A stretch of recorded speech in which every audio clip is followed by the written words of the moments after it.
بسم اللہ الرحمن الرحیم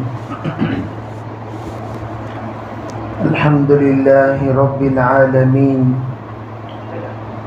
والصلاة والسلام علی سید الانبیاء والمرسلین محمد وآلہ واصحابہ اجمعین اما بعد فاعوذ باللہ من الشیطان الرجیم بسم اللہ الرحمن الرحیم ذلك الكتاب لا ريب فيه هدى للمتقين وقال عليه الصلاة والسلام من جعله أمامه قاده إلى الجنة وقال عليه الصلاة والسلام القرآن شافع ومشفع وقال عليه الصلاة والسلام القرآن نور اللهم أيدنا بتأييدك اللهم أيدنا بتأييدك اللهم أيدنا بتأييدك يا رب العالمين. محترم معزز حضرات علماء کرام، بزرگان دین، عزیز نوجوانوں، اس وقت میں ہم سب کے لیے بڑی مبارک دن ہے. رمضان المبارک میں قرآن پاک کے دو اختتام کی سعادت ہم لوگوں نے حاصل کی ہے. ایک ختم قرآن تراویح کی اور ایک ختم قرآن حافظ قرآن کی. یہ دونوں سعادتیں اللہ نے ہمارے نصیب میں رکھی ہیں. سعادت مند کتنا سعادت مند ہے، کتنا شقاوت مند ہے، یہ حشر کے میدان میں پتہ چلے گا. بہت ساروں کو ہم دنیا میں سعادت مند سمجھیں گے، لیکن ان کے حق میں حشر میں کوئی سعادت ہی نہیں ہوگی. بہت ساروں کو ہم شقی سمجھیں گے، حقیقت میں وہ بڑے سعید بن کر حشر میں ثابت ہوں گے. اسی لیے حشر کے میدان کو یوم الدین کہا گیا. کون کتنا دیندار، کون کتنا بددین، یہ پتہ چلے گا حشر میں. اسی لیے اللہ جل جلالہ امن والہ نے دین کو آخرت سے تعبیر فرمائی. مالک یوم الدین، یوم جزا کا مالک. ہم پڑھتے رہتے ہیں مالک یوم الدین، مالک یوم الدین. کوئی بھی نماز، کوئی بھی رکعت سورہ فاتحہ سے خالی نہیں، مالک یوم الدین پڑھتے رہتے ہیں. تو اللہ تعالیٰ یہ بتاتے ہیں کہ دین کس کے اندر کتنا ہے کتنا نہیں ہے، وہ پتہ چلے گا حشر میں. جس کو ہم نے دیندار سمجھا وہ وامتاز الیوم ایھا المجرمون میں الگ ہو گئے. جس وقت اعلان کیا جائے گا اے مجرموں، نیک لوگوں سے الگ ہو جاؤ، اللہ کی طرف سے اعلان ہوگا میرے بندوں سے اے گندو الگ ہو جاؤ. وامتاز الیوم ایھا المجرمون. تو حدیث پاک میں ہے لوگ جیسے چھپتے ہیں، گھستے ہیں، اس طرح نیک لوگوں کے ساتھ گھسنے کی کوشش کریں گے، چھپنے کی کوشش کریں گے. ہم لوگ چھپ کر، گھس کر، اپنے آپ کو بچا کر نیک لوگوں میں شامل ہو جائیں، لیکن زمین ان کو الگ سے لے کر جدا ہو جائے گی. نیک لوگ الگ ہو جائیں گے، بدکار الگ ہو جائیں گے، حسنات الگ، سیئات الگ، ابرار الگ، اشرار الگ، اخیار الگ، اشرار الگ. اللہ تعالیٰ بتا دیں گے اس دن یوم الفرقان ہوگا. یوم الفرقان قرآن کا ایک دوسرا نام ہے فرقان شہر رمضان الذی انزل فیہ القرآن ہدی للناس وبینات من الہدی والفرقان. فرقان اللہ تعالیٰ نے رمضان المبارک میں قرآن پاک کا ذکر کرتے ہوئے فرقان کا بھی ذکر فرمایا. 3 صفتیں بیان فرمائی. ہدی للناس وبینات من الہدی والفرقان. اللہ تعالیٰ نے قرآن پاک کو تمام کے لیے ہدایت بنا کر نازل فرمایا. علماء فرماتے ہیں رمضان المبارک میں قرآن صرف رہبر نہیں بلکہ رمضان میں قرآن ہر ایک کو جنتی بنانے کے لیے اتارا گیا. خالی دیگر ایام کی طرح شعبان شوال سے لے کر شعبان تک قرآن رہبر ہے صرف، یعنی اس کو آپ علمی زبان میں کہیے اراءۃ الطریق والا بن کر رہے گا. شوال سے لے کر شعبان تک قرآن صرف اراءۃ الطریق، راستہ بتائے گا، یہ کرو یہ نہ کرو، یہ کرو یہ نہ کرو، یہ حلال ہے یہ حرام ہے، یہ جائز ہے یہ ناجائز ہے، یہ صحیح ہے یہ غلط ہے، یہ اچھی ہے یہ بری ہے، یہ تمام چیزوں کو قرآن بیان کرے گا. لیکن رمضان میں قرآن صرف بیان نہیں کرتا بلکہ روزے کے ذریعے سے ہمیں عامل بناتا ہے، روزے کے ذریعے سے ہمیں مؤمن بناتا ہے، روزے کے ذریعے سے ہمیں سچا مسلم بناتا ہے، روزے کے ذریعے سے ہمیں احساس والا بندہ بنا دیتا ہے، اور روزے کے ذریعے سے ہم میں سے ہر ایک کے اندر ایسا جذبہ پیدا کرتا ہے کہ وہ جنتی بننے کا لائق بن جائے. اسی لیے حضور نے فرمایا جو رمضان المبارک کا مہینہ پائے اور اپنے آپ کو جنتی نہ بنائے وہ ہلاک ہو جائے. یہ مخالف معنی ہے اس حدیث کا جس میں حضرت جبریل نے فرمایا کہ اگر کوئی رمضان مبارک کا مہینہ پائے اور جہنم سے چھٹکارا حاصل نہ کرے، اس کا دوسرا معنی کیا؟ یعنی جنتی نہ بنے. عربی رمضان کا مہینہ پا کر جنتی نہ بنے، وہ اپنے آپ کو سمجھے کہ انتہائی بد نصیب ہے، وہ اپنے آپ کو ہلاکت میں ڈال چکا، وہ اپنے آپ کو تباہ کر چکا. پتہ چلا رمضان کا مہینہ ہم سب کو جنتی بنانے کے لیے آیا، اور لیکن ہم کتنے جنتی بنے کتنے نہیں بنے؟ استفتی نفسک فإنہ خیر من استفتاہ. اپنے دل سے پوچھو، اپنے دل سے پوچھو، اپنے من سے پوچھو، اپنے تن سے پوچھو، اپنے آپ سے پوچھو. خود ہم اپنا اسکیننگ لیں. من آنم کے من دانم. میں جانتا ہوں میں کتنا اچھا ہوں. ایک بزرگ کہنے لگے تم اللہ کے حضور میں اپنے آپ کو مجرم سمجھتے ہو؟ جی مجرم سمجھتا ہوں. کیسے مجرم؟ ایک ہے ابرار کا مجرم سمجھنا، یہ کہیں اشرار کا مجرم سمجھنا.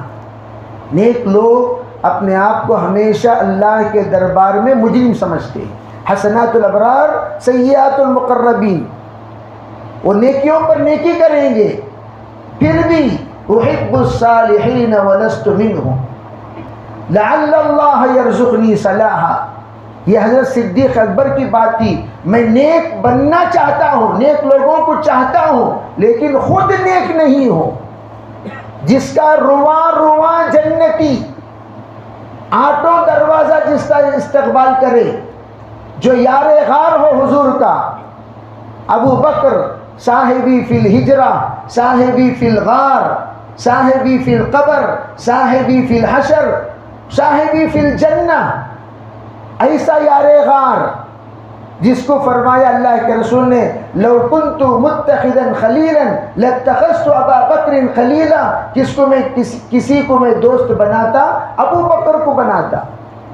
ابو بکر نبی کے دوست بننے کے قابل. ایسے صفات رکھنے والے میں نیک نہیں. تو حضرت تھانوی فرماتے ہیں جس وقت جس کے اندر جتنا ایمان کا نور بڑھتا ہے، توجہ سے سننا، اتنی ہی اپنی زندگی کی گندگیاں اس کو نظر آئیں گی. ایمان کا نور بڑھتے بڑھتے بڑھتے، جیسے کہ روشنی، آپ اس کو کم کرتے جائیں گے دیگر دھول وغیرہ نظر نہیں آئے گا. آپ جتنی روشنی بڑھاتے جاؤ گے، چھوٹے چھوٹے جو کچھ بھی یہاں پر تنکے ونکے پڑے ہوئے ہیں سب چیزیں آپ کو دکھائی دیں گی. تو پتہ چلا روشنی جتنی زیادہ ہوگی اتنی زیادہ خرابی نظر آئے گی، روشنی جتنی کم ہوگی اتنی خرابی بھی کم نظر آئے گی. بعض لوگ ہوں گے مجرم، سمجھیں گے اپنے آپ کو جبریل کے اولاد، ہوں گے جھوٹے، سمجھیں گے اپنے آپ کو سید الصادقین، ہوں گے مکار، سمجھیں گے اپنے آپ کو سید الامین، ہوں گے بڑے نالائق، سمجھیں گے اپنے آپ کو میں آ کر بہت بڑا لائق ہوں گے مردود، سمجھیں گے میں بہت محبوب ہوں. اللہ حفاظت فرمائے. یہ وہ لوگ ہیں جن کو اب تک گندگیاں نظر نہیں آئیں. حضرت قاری محمد طیب صاحب رحمۃ اللہ علیہ فرمایا کرتے تھے، جب پڑی اپنے گناہوں پہ نظر خود سے برا کوئی نہ رہا. یہ رمضان ہم سب کو ہماری حقیقت بتانے کے لیے آیا. تیری حیثیت کیا، تیری حقیقت کیا، تیرا مقام کیا، تیرا مرتبہ کیا، تو کیا، یہ بتانے کے لیے رمضان آیا. اب ہر ایک اسکیننگ کر لیں اپنی اپنی سیلف اسکیننگ کہ ہم کیا ہیں. خود ہمارا رمضان ہمیں بتا رہا ہے ہم کتنے غدار، کتنے وفادار، کتنے اللہ کے محبوب، کتنے اللہ کے مبغوض، کتنے اللہ کے اقرب، کتنے اللہ سے ابعد. یہ سب پوری باتیں ہم خود اپنا جائزہ لیں گے. رمضان المبارک میں ہر ایک کو اپنا جس وقت نور کے ذریعے سے گناہ پتہ چلتا ہے، اللہ کے رسول علیہ السلام نے فرمایا لا الہ الا اللہ کثرت سے پڑھو، جددوا ایمانکم بقول لا الہ الا اللہ. نور بڑھتے بڑھتے بڑھتے تمہارے گناہوں کا وہ نور رہبری کرے گا. یہ تیرے غلطیاں، یہ تیری غلطیاں، یہ تیری غلطیاں، یہ تیری غلطیاں، زبانی غلطی، نظر کی غلطی، سوچ کی غلطی، فکر کی غلطی، کردار کی غلطی، اخلاق کی غلطی، عادتوں کی غلطی، خلوت کی غلطی، جلوت کی غلطی، معاملات کی، معاشرات کی سب غلطیاں. جس وقت کلمہ بتائیں تو دوسرا نسخہ کیا دیا حضور نے؟ لا الہ الا اللہ استغفر اللہ. کیا نسبت کیا ہے؟ لا الہ الا اللہ کو استغفر اللہ سے کیا نسبت؟ علماء کہتے ہیں لا الہ الا اللہ سے جب اتنا نور ملے جس کے ذریعے سے تمام گناہوں کی اطلاع ہو، فوراً جو جیسے جیسے تمہیں اپنی غلطی کا پتہ چلے فوراً معافی مانگتے رہو، مانگتے رہو، مانگتے رہو، مانگتے رہو، مانگتے مانگتے سب گناہوں سے پاک ہو جاؤ. یہ ہے لا الہ الا اللہ استغفر اللہ. اسی لیے پہلا عشرہ رحمتوں والا کلمے کی کثرت کیا جائے، دوسرا عشرہ مغفرتوں والا استغفار کی کثرت کیا جائے، اتنی کرو اتنی کرو اتنی کرو. تیسرا عشرہ آگ سے خلاصی والا جنت میں دخول مانگو، جہنم سے چھٹکارا مانگو. اسألک الجنہ ونعوذ بک من النار. اللہ سے کہیں کہ یا اللہ بس مجھے جہنم سے چھٹکارا دے دے. علماء فرماتے ہیں جو جہنم سے چھٹکارا اللہ سے مانگ لے وہ جہنمیوں کے کاموں سے بھی چھٹکارا پا لے گا. جنت میں داخلہ اللہ سے مانگ لے، جنتیوں والے اعمال اسے نصیب ہونے شروع ہو جائیں گے. جنتیوں والے اعمال 4 ہیں ظاہری اعتبار سے. نمبر 1 اس کے اندر تواضع پیدا ہو جائے گا. کیا پیدا ہوگا بھائی؟ تواضع جس کے اندر پیدا ہو گیا وہ سلام والا بن جائے گا. ایک ہے سلام لینا، ایک ہے سلام لینا، ایک ہے سلام کرنا. سلام لینا یہ فرعونیت ہے، سلام کرنا یہ صحابیت ہے. دونوں الگ الگ ہے کہ نہیں؟ ایک ہے سلام لینا. بعض لوگ ایسے اسپاٹ پر بیٹھتے ہیں جہاں پر لوگ گزرے تو ان کو سلام کریں. دیکھو اب انہوں سلام کرتے ہیں، دیکھو مجھے السلام علیکم وعلیکم السلام. ابھی ابینو بھی سلام کرتی ہیں، دیکھو السلام علیکم، وعلیکم السلام، ابینو بھی مجھے سلام کرتی ہیں، دیکھو السلام علیکم، وعلیکم السلام۔ سلام لینے والے کو در مختار میں یہ لکھا ہے جو سلام کا طالب ہو اسے سلام مت کرو، تمہارا سلام اسے متکبر بنا دے گا۔ التکبر امام المتکبرین عبادہ، جو سلام لینے کے لیے بیٹھ رہا ہے اسے سلام نہیں کرنا۔ سنو، ربی ہم لوگ دین کی سمجھ اتنی ہی رکھتے ہیں جتنے بچے رکھتے ہیں۔ کیوں؟ ہم لوگ دین کو سمجھنے کے لیے بیان نہیں سنتے، مزے کے لیے بیان سنتے ہیں۔ اس لیے آج کل بیانات جوکس کا سنگم ہو گیا، بیان جوکس کا سنگم، جوکس کا مجموعہ، 10 لطیفے بیان کرو، کھلکھلا کر ہنسیں، بیان ختم۔ اور لوگ آج کل جیسے ویڈیو لذت کے لیے دیکھتے ہیں، فلم لذت کے لیے دیکھتے ہیں، اسی طرح بیانات بھی لذت کے لیے سننے لگے۔ اب ہدایت کہاں سے ملے گی؟ جو لذت کے لیے بیان ملا، انما الاعمال بالنیات، لذت کے لیے بیان سن رہا ہے، لذت مل گئی، ہاں مل گئی، جا بچ۔ لذیذ بیان، جیسے ہوٹل، لذیذ پکوان، لذیذ ڈھابا، لذیذ ہوٹل، لذیذ مطعم، لذت کے پیچھے لوگ پڑے ہوئے ہیں نہیں، بیان سننے کے لیے 4 قدم آنے کو تیار نہیں، لیکن لذت والی چائے پینے یہاں سے سویرا تلاش کرتے ہوئے سویرے سویرے نکل جاتا ہے۔ ایک نوجوانوں کی جماعت سے گزشتہ اعتکاف کے موقع پر ملاقات ہوئی، پوچھا بھئی کیسا آنا ہوا، اتنی دور سے 50 کلومیٹر سفر کر کے تم لوگ آئے ہو؟ تو کہنے لگے شیواجی نگر میں چائے پینے کے لیے آئے۔ لذتوں کے پیچھے پوری دنیا پڑی ہوئی ہے، صرف لذت۔ لذتیں ختم ہو گئی امجد، اپنا دور شباب باقی ہے، اپنا دور کباب باقی ہے۔ شاعر امجد ایک بڑے شاعر تھے، بہت نیک انسان بن گئے بعد میں۔ پہلے دور شباب تھا، دور کباب تھا، بڑے نشے میں رہتے تھے۔ تو انہوں نے کہا، جس وقت اللہ تعالیٰ نے ان کو توبہ کی توفیق دے دی اور ماشاءاللہ حج کو جا کر واپس آئے، تو انہوں نے ایک مصرع کہا، اب نہ دور شباب باقی ہے، اب نہ دور کباب باقی ہے، لذتیں ختم ہو گئی امجد، لذتوں کا عذاب باقی ہے۔ لذتوں کا عذاب باقی ہے۔ تو لذتیں نہیں، یہ لذتوں کے لیے سننے کا مزاج ختم کرو، سمجھنے کے لیے، عمل کرنے کے لیے، سدھرنے کے لیے، سدھارنے کے لیے، اپنے آپ کو سجانے کے لیے، اپنے آپ کو مزین کرنے کے لیے بیانات سنا کرو۔ بیانات کیا ہیں؟ انبیاء کے دروس ہیں۔ بیانات کیا ہیں؟ قرآن پاک کے پیغامات ہیں۔ بیانات کیا ہیں؟ اللہ کے احکامات ہیں۔ بیانات کیا ہیں؟ حضور کی سیرت ہے۔ بیانات کیا ہے؟ حضور کی سنت ہے۔ بیانات کیا ہے؟ پیغامات رسول ہیں۔ اور ہم لوگ ان پیغامات میں بھی لذت، کیا بھی مزہ آیا، کیا بھی ارے بڑا مزہ آیا، بڑا مزہ آیا، بڑا مزہ آیا۔ مزے کے لیے آئے تھے؟ بیان سننے کے لیے آئے یا مزہ لینے کے لیے آئے؟ اسی لیے ایک بزرگ پوچھنے لگے، آج کل اولاد فرما بردار کیوں نہیں ہوتی؟ فرمایا آج شادیاں بھی لذتوں کے لیے کی جاتی ہیں، عبادت سمجھ کر نہیں کرتے۔ یہ لڑکے کو بھی لذت، لڑکی کو بھی، بس ان دونوں کے اس شہوانیت کا اثر، نفسانیت کا اثر، اولاد نافرمان ہو گئی۔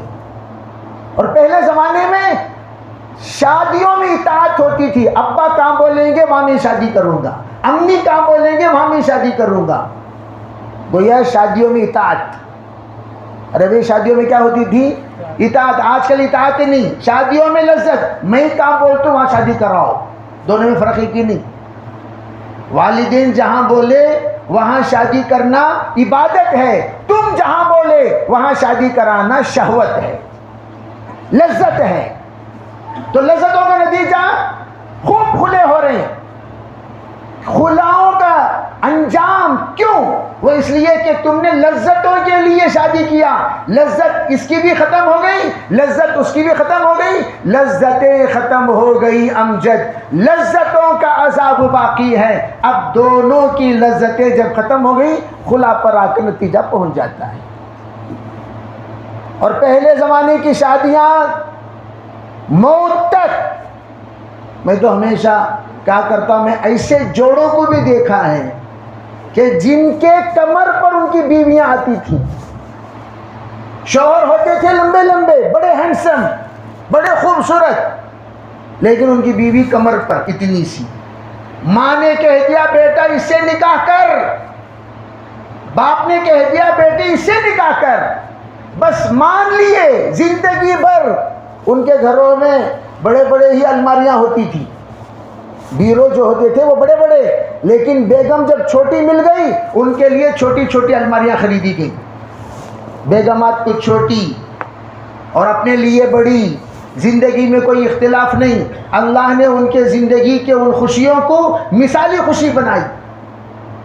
ایک مرتبہ مرحوم ہمارے مولانا الیاس شریف صاحب رحمۃ اللہ علیہ, اللہ ان کی مغفرت فرمائے, درجات بلند فرمائے, پہلے روزے کو ان کی وفات ہوئی, ان کی موت ہوئی. پہلے ہی روزے کو باغسل خود غسل فرمائے جمعے کا, اور جمعے کی تیاری کیے, اور جمعے کے انتظار میں سوئے. اللہ کے پیارے ہو گئے. انتظار الصلاۃ فی الصلاۃ, بھائی جمعے کے انتظار میں کوئی سو رہا ہے تو جمعے کے انتظار میں اس کی وفات ہوئی تو کتنی مبارک موت ہے. جمعے کے انتظار میں انتقال ہوئے.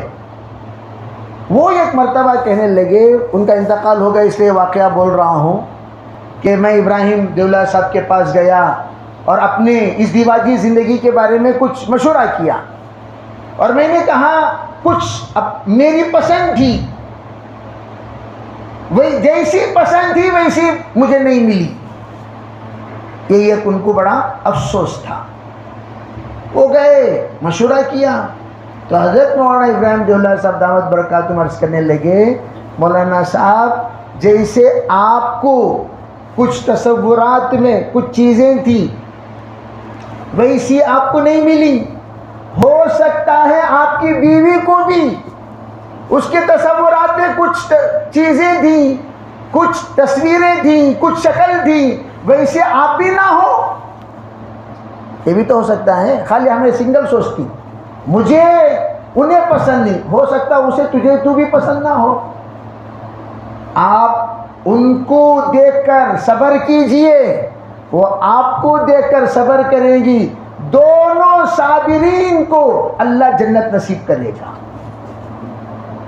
آپ ان کو دیکھ کر صبر کرو, وہ آپ کو دیکھ کر صبر کرے. سب کو 100% بعض مرتبہ ایسا بھی ہوتا ہے, شوہر خوبصورت, بیوی ذرا لال پیلی ہوتی ہے. شوہر یہاں دیکھے تو حجر اسود, بیوی دیکھے تو انڈے کی طرح ہوتی ہے. ارے چھ نسبت خاکرہ با عالم پاکرہ, کیا بھئی ایسے شوہر کو ایسی بیوی ملی, ایسے بیوی کو ویسے شوہر ملی. یہی ہے اللہ کا جسے کہتے ہیں نصیب اپنا اپنا.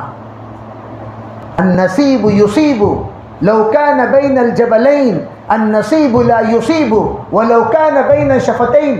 حضرت مولانا لطف اللہ صاحب رحمۃ اللہ علیہ کا میرا یہیں سارے پڑھنے میں یہاں مہاجرین کے پاس بیان تھا, تو لطف اللہ صاحب رحمۃ اللہ علیہ نے کہا ارے بھائی نصیب کسے کہتے ہیں؟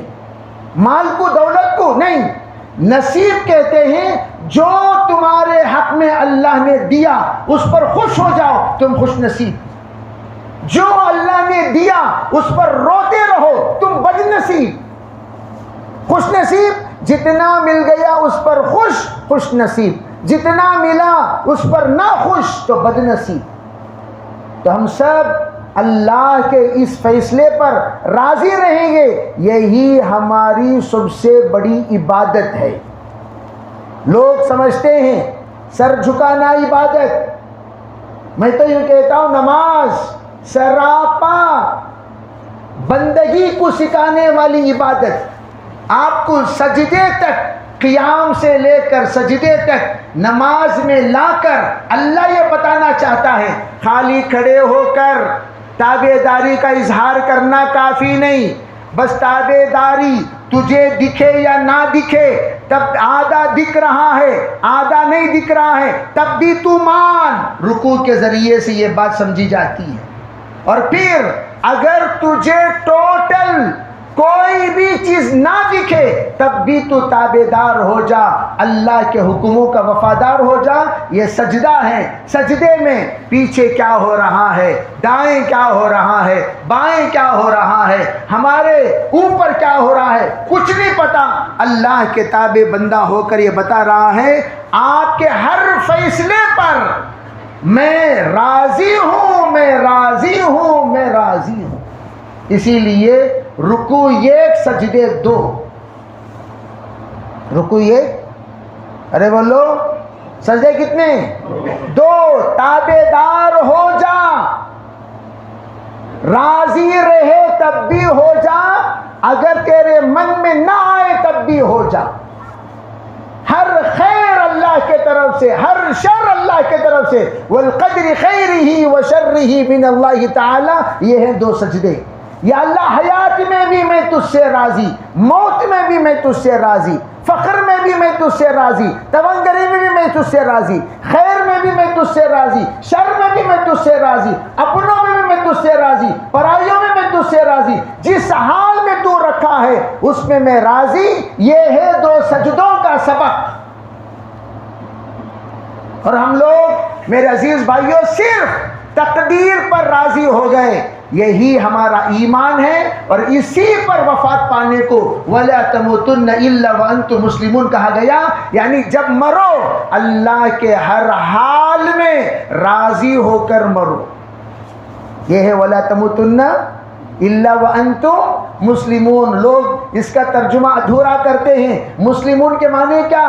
اسلم، اسلمت لرب العالمین. اللہ تعالیٰ نے فرمایا ابراہیم مان جا. کہا جی میں نے رب ذوالجلال کی ہر بات مان لی.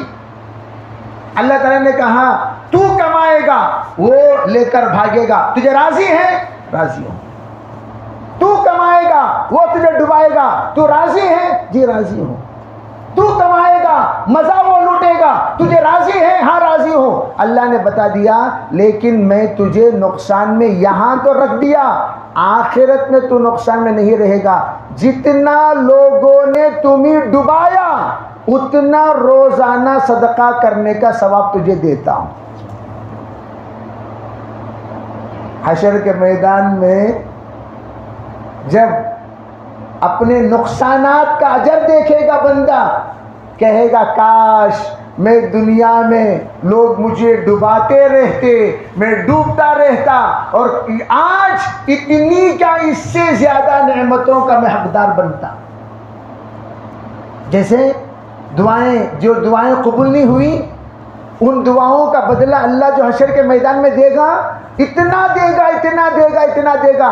بندہ یوں محسوس کرے گا کاش میری کوئی دعا قبول ہی نہ ہوئی ہوتی تو کتنا اچھا تھا. اتنا بڑا اجر اللہ دے رہا ہے. اس سے میرے بھائیوں قضائے مولا بولو ازہما اولا. یہ ٹیپو سلطان شہید رحمت اللہ علیہ کا تکیہ کلام. قضائے مولا ازہما اولا. اللہ کا فیصلہ ہمیشہ تمام فیصلوں پر بہتر. حضرت مولانا قاسم رضا رحمۃ اللہ علیہ کے حیات میں ایک مولانا ایک مسئلے کو لے کر پہنچے. کہا حضرت یہ لوگ مجھے ذلیل کرنا چاہتے ہیں، کیا کروں؟ تو حضرت رحمۃ اللہ علیہ نے بڑی بصیرت والا جواب دیا. کہا مولوی صاحب اگر کوئی آپ کو برا کہے آپ اپنے آپ کو اچھا ثابت کرنے کی ضرورت نہیں. اچھے لوگ اپنے آپ کو اچھا ثابت نہیں کرتے، ان کی اچھائی ان کو اچھا ثابت کرتی ہے. اچھے لوگ اپنے آپ کو جیسے عطر سب جگہ لے کر میں عطر ہوں مجھے ذرا سونگو، میں عطر ہوں مجھے ذرا سونگو، میں عطر ہوں مجھے ذرا سونگو، بلکہ عطر اپنے تعارف کرا لے کو پھرتی رہتی. کیا آٹومیٹک عطر لگاتے ہی خوشبو سب کو آ جاتی کہ نہیں آ جاتی؟ اسی طرح بدبو سب کو لے آ کر کہنے کی ضرورت نہیں میں بدبو ہوں، بدبو کی بدبوئی وہ سب کو تنگ کر دیتی ہے اور خوشبو سب کو شاداب کر دیتی ہے۔ تو اسی طرح کون کتنا نیک کون کتنا بد ان کی موت بتائے گی۔ کون بتائیں گے؟ حشر بتائے گا، اللہ بتائیں گے، اعمال نامے بتائیں گے، اللہ کے طرف سے وفات کے بعد دلوں سے نکلنے والی عظمتیں بتائیں گی۔ اسی لیے کہا بھئی کل ہم کون ہیں، کل ہمارے جنازے بتائیں گے۔ حضرت احمد بن حنبل نے یہی بات کہی تھی، میں کون ہوں کل میرا جنازہ بتائے گا۔ زرخرید مفتی نے کہا تھا کہ احمد مان لے، معتصم باللہ کی بات مان لے، عزت ملے گی، شرافت ملے گی، مقام ملے گا، مرتبہ ملے گا، عہدے قضا ملے گا، منصب قضا ملے گا، اور تم تمام مفتیوں کے امیر تسلیم کیے جاؤ گے۔ مان لو، کہا نہیں، ذلیل ہو جاؤ گے۔ کہا ذلت کیا عزت کیا، کل کے جنازے بتائیں گے۔ جنازہ حضرت والا کا تہجد کے موقع پر حضرت کو سولی پہ چڑھایا گیا، فجر کی نماز میں فوراً، آج کل تو واٹس ایپ ادھر ادھر کے اخبارات کا زمانہ ہے، آج سے 20-25 سال پہلے کیا تھا، وہ پیجر آیا، اس سے پہلے تو بھئی وہ ٹیلی گرام دیا کرتے تھے۔ ٹیلی گرام اگر آ جائے کسی کے گھر، ہمیشہ لوگ پریشان ہو جاتے، کسی کی موت کی خبر ہے، وہ سن کر آنے تک تدفین تک لوگ پہنچ جایا کرتے تھے۔ مواصلات کا کوئی ذریعہ نہیں۔ جنازہ فجر کی نماز میں تمام مشائخ مورخین لکھتے ہیں 7.5 لاکھ کا مجمع موجود تھا۔ کس نے خبر دی؟ اور یہ نالائق کا انتقال ہوا زرخرید غلام کا، 3 ہی جنازے میں تھے، چوتھے انسان کو کرائے پہ لیا گیا۔ چوتھے انسان کدھر لیا گیا؟ تو عزت دینے والی ذات کس سی؟ اللہ کی۔ تعز من تشاء و تذل من تشاء۔ اس لیے اپنے آپ کو سدھارنا، وہی رفتار بے ڈھنگی جو پہلے تھی وہ اب بھی ہے بول کر کتے کی دم کی طرح مت رہو۔ کس کی طرح؟ کس کی طرح بولو بھائی؟ کتے کی دم ہمیشہ کیسی رہتی؟ ٹیڑھی کی ٹیڑھی۔ اسے حرمین شریفین سے نل لا کر، زمزم چھڑک کر، مدینے کی عود دے کر، کعبۃ اللہ لپٹ کر اسے سیدھے ہونے کے لیے دعا کرے تو وہ سیدھی ہوتی کیا بھی؟ کونوں نے؟ کتے کی دم۔ چلا میں رکھو تب بھی انہیں سیدھی نہیں ہوتی، سال بھر رکھو تب بھی سیدھی نہیں ہوتی۔ اس طرح کتے کی دم کہو انشاءاللہ ہم کتے کی دم نہیں بنیں گے، تو انشاءاللہ میں دمش نہیں ہے نا، ابھی کیا نہیں بنیں گے؟ سدھر جائیں گے۔ رمضان آیا سدھارنے کے لیے ایسے بنو، عید کا دن ہم سب کے لیے عید کا دن بن جائے، کہو انشاءاللہ۔ بھئی عید کا دن تو ہم سب کو اجر کا دن ہے۔ عید کا دن annual day, annual programme, annual result. جو بندہ پاس ہو گیا وہ پرائز کا مستحق ہوگا، جو فیل ہو گیا اسے اسٹیج پر اترو، نیچے اترو، نیچے اترو، ایک اسٹیج پر چڑھے، کوئی تو نہ چھوڑو، بولے ایسا ادھر نیچے، اے دعا با، اے دعا، بلا بلا کر اسے پرائزز دے رہی، اسے ایوارڈ سے نوازا جا رہا ہے، ریوارڈ سے نوازا جا رہا ہے، اعزازات سے نوازا جا رہا ہے، اسے ہر طرح کی عزتیں کی جا رہی ہیں، اور جو ناکام تھا اسے اتار دیا جاتا ہے۔ اسی طرح عیدگاہ وہ آئے جس نے رمضان کی قدر کی، جو رمضان کی قدر نہیں کیا شرافت سے عیدگاہ کو بھی آنے کی ضرورت نہیں ہے۔ روزہ رکھے گا جی نہیں رکھے جاؤ جی، آج کیا حلال لگا دی اسے یہاں ایک کوائس، کسے پوچھ پائے؟ پوچھتے کہ نہیں پوچھتے؟ رمضان بھر ایک روزہ بھی نہیں رکھا نالائق، ایک تراویح نہیں پڑھا، ایک نماز نہیں پڑھا، عید کا کہنے کیا ضرورت؟ آپ دیکھیے جتنے عبادت گزار ہیں، یہ سب کے سب لیٹ سج کر آئیں گے، اور جو عید نماز ڈھکلے کو تو بھی رکوع میں گیا نہیں، دبائے کو تو بھی سجدہ نہیں کیا، انہیں ٹپ ٹاپ ہو کو چمک لے دھمک لے کو اس کے آواز عیدگاہ میں رہیں گے۔ تراویح میں ہمیشہ اب آتے ہوئے کہ کئی مسلمانوں سے پوچھا مصطفیٰ مسجد کہاں ہے، وہاں معلوم ہو گیا کس کا تعلق کتنا مسجد سے ہے کتنا نہیں ہے۔ گھر کو 8 میں 2 جنے بتائے، 6 جنے کو معلوم ہے مصطفیٰ مسجد ہے، پیچھے گزر گئے وہ فاطمہ جی، وہ ان کو پوچھو حضرت، وہاں معلوم ہو گیا محلے میں کتنے جنے مسجد کو آ رہی، کتنے جنے، خالی ایڈریس پوچھنے میں پرسنٹیج کا اندازہ ہو گیا، یہاں 25% مسجد کا ایڈریس بتانے والے ہیں، 75% کو مسجد کا ایڈریس کا پتاش نہیں ہے۔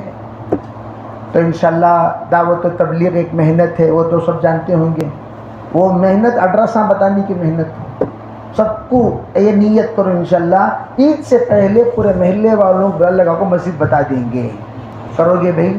شبان کا دن مسجد کہاں ہے کو تو نہیں معلوم، نہیں بولنا، نہیں معلوم کو تو مسجد سے کنیکشن نہیں ہے، کون تو بھی نہیں معلوم بولتا کہ ابھی مسجد کہاں ہے پوچھے گا تو یہاں یہ گلی میں یہ نہیں بول رہا وہاں جا کر پوچھا مسجد مصطفیٰ کہاں، فاطمہ پار ہونے کے بعد پوچھ رہا ہوں مسجد مصطفیٰ کہاں، فاطمہ کے بعد نہیں بتانے والا وہ تو مسجد مصطفیٰ ہی کے حدود میں آتا ہے۔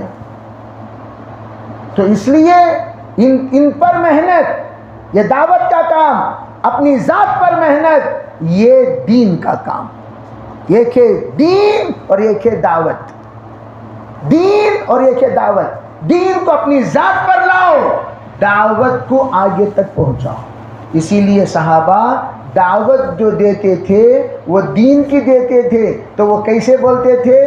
کونو مثلنا، تم ہماری طرح ہو جاؤ۔ کہاں دین دیکھنا ہے، کہاں بھی دین دیکھنا سو، کہاں بھی دین دیکھنا سو، کہاں بھی دین دیکھنا سو، پوچھے کہ تو ذرا یہ لو بھائی اس میں دین دیکھ لو، ہاں دین دیکھ لیا، ایسا نہیں، دین دیکھنا ہے یہاں دیکھو، یہاں دیکھو جی، یہاں دیکھو جی، یہ دین۔ اس طرح شارٹسٹ دعوت تھی کس کی؟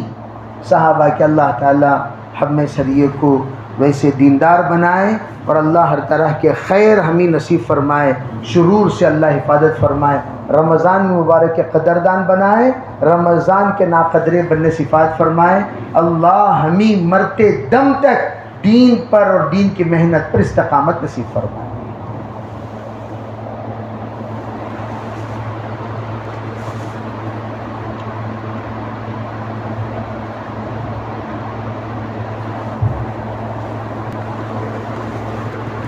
بے ختم قرآن میں دعائیں بھی قبول ہوتی ہیں، رمضان میں بھی دعا قبول ہوتی ہے۔ دیکھو تاخرات خالی میں ہمیشہ یہ بھی بتاتا ہوں، تاخرات خالی وہ انڈیا کے اعتبار سے 21 22 21 23 25 27 29، حقیقت میں آخری 10 دن، آخری 10 دن پورے کے پورے ہمارے لیے حقیقت میں تاخرات ہیں۔ ایک ہماری تاخرات، ایک حرمین کی تاخرات، ایک ہماری تاخرات، ایک حرمین کی تاخرات، ایک ہماری تاخرات، ایک حرمین کی تاخرات۔ تو آج بھی تاخرات ہی ہیں، اور بھی یہاں کی نہیں تو وہاں کی تو ہے۔ تو 10 دن ماشاءاللہ معتکفین جو بھی ہیں بڑے خوش نصیب ہیں، 10 کے 10 دن ماشاءاللہ وہ قدر کر رہے ہیں، 10 کے 10 دن وہ وصول کر رہے ہیں، 10 کے 10 دن وہ اللہ کو منا رہے ہیں۔ تو ہم بھی اس بات کی کوشش کرنا جہاں تک ہو سکے مسجد میں اپنا وقت گزاریں اور اللہ سے خوب مانگیں اور اللہ کو منائیں، اور آخر میں ہر ایک کو رحم آ جاتا ہے، آخر میں ہر ایک کو رحم آ جاتا ہے، اور آخر میں دیکھو ایک ایموشنل ایک ماحول بن جاتا ہے، بن جاتا کہ نہیں بن جاتا؟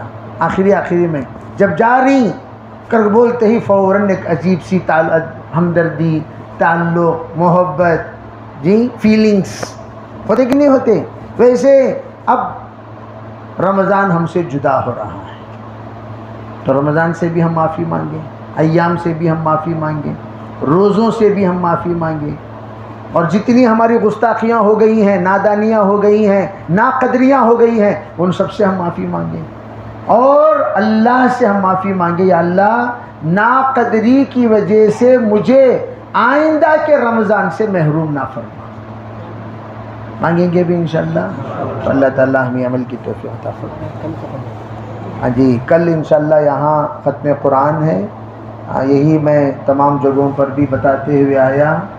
باہر کے جو حفاظ ہوتے تھے ان کے واسطے 27 کو ختم کا نظام بنایا جاتا تھا۔ انہوں سب مسافرین ہوتے تھے، جانے والے ہوتے تھے، تو نظام یہ بنایا جاتا حافظ صاحب کو تراویح پڑھانے کے بعد گاؤں جانے کے لیے 1 دن 1.5 دن لگ جاتا تھا، 2 دن لگ جاتے تھے، یو پی سے آتے تھے، بہار سے آتے تھے وغیرہ وغیرہ۔ اب ماشاءاللہ سب حفاظ کہاں کے ہیں؟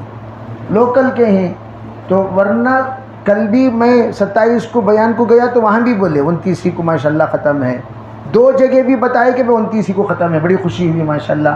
اب ایک نظام بن رہا ہے 29 کو ختم کا، کل 29 ہے، 29 کو ختم کرنے کی برکت تراویح مسلسل ماشاءاللہ پورا رمضان مکمل، ورنہ تو 27 کو ختم قرآن پر ختم تراویح سمجھ جاتے ہیں۔ ختم قرآن پر کیا سمجھ جاتے ہیں؟ ختم تراویح، جہاں پر 4 صف تراویح کو آتے تھے وہاں 1.5 صف رہتے ہیں۔ تو ماشاءاللہ یہاں اہتمام ہے، کل انشاءاللہ ختم ہوگا، کل تو آپ حضرات کو آنی ہے، تو انشاءاللہ اس میں بھی بڑے اہتمام کے ساتھ دعا بھی کریں اور انشاءاللہ استغفار بھی کریں۔